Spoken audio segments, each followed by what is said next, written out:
तकरार ड्रामे जी next episode में छा वाक़ई हाणे मूसा खे जेको आहे ऐं सिजावल ऐं भावल ख़ान खे जेको आहे हाणे मीर वाक़ई फाही ते चढ़ाए छॾींदो ऐं ठोके करे बयानु ॾींदो कोर्ट में, या उते बयानु पंहिंजा बदिले वेंदो। छा मीर ईअं वाक़ई कंदो, पंहिंजे दोस्तनि खे जेको आहे फाही ते चढ़ाईंदो, सो बि नवाब ख़ान जे करे, मतिलबु हिकु अहिड़े वॾड़े जे करे जेको वॾड़ो वक़्ती तौरु हुनखे इस्तेमालु करे रहियो आहे, उन जे करे पंहिंजे दोस्तनि जी क़ुर्बानी ॾींदो, या सोचे सम्झे उते बयानु ॾींदो कोर्ट में। छा नेक्स्ट एपिसोड में लाला बयानु मटिजी वेंदो, या लाला बि जेको आहे सेम बयानु ॾींदो जेका बयानु वरी छो मीर ॾींदो, छो त मीर जा बयानु उते कम जा आहिनि। लाला त मालिक आहे, हुनजो पीउ क़तलु थियल आहे, टे माण्हुनि जा बयानु कम जा हूंदा आहिनि। इहो हाल हक़ीक़त तव्हांखे इन एपिसोड में था ॿुधायूं, पहिरियां खे पूरो ॾिसो दोस्तो, तव्हांखे जीअं सॼी कहाणी सम्झ में अचे।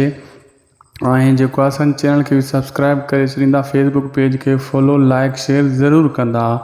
इहो उदासी टीवी तव्हांजो चैनल आहे दोस्तो। पहिरीं ॻाल्हि हीअ त मीर जेको आहे मूसा जी नफ़रत में हिकु मतिलबु गुरूर में हू गुरूर किराइणु चाहे थो मूसा जो, ऐं जेको झुकाइणु चाहे थो, इन नफ़रत में इहो कमु करे रहियो आहे। लेकिन अॻिते हली बाद में मीर पछताईंदो ऐं मीर ई जेको आहे मूसा खे छॾाईंदो। फ़िलहालु हू कावड़ में बयानु त ॾींदो हिते, जेको आहे मीर खे मूसा जेको आहे मूसा खे मीर फसाईंदो। फ़िलहालु वक़्ती तौरु बयानु ॾींदो। सजावल भावल ख़ान इहे फ़िलहालु टे हथीका आहिनि, जिन्हनि खे झुकाइण जे लाइ बार बार इहा ई ॻाल्हि कंदो, तूं मूसा झुकी वञ मुंहिंजे अॻियां। लेकिन मूसा झुकण वारो न आहे हुनजे अॻियां, मूसा शइ ॿी आहे। इहा जेको दरिया ख़ान आहे फ़िलहालु में नवाब ख़ान जे अॻियां कान झुकंदो, हाकिम सादी फ़िलहालु त उन खे कान ॾींदो।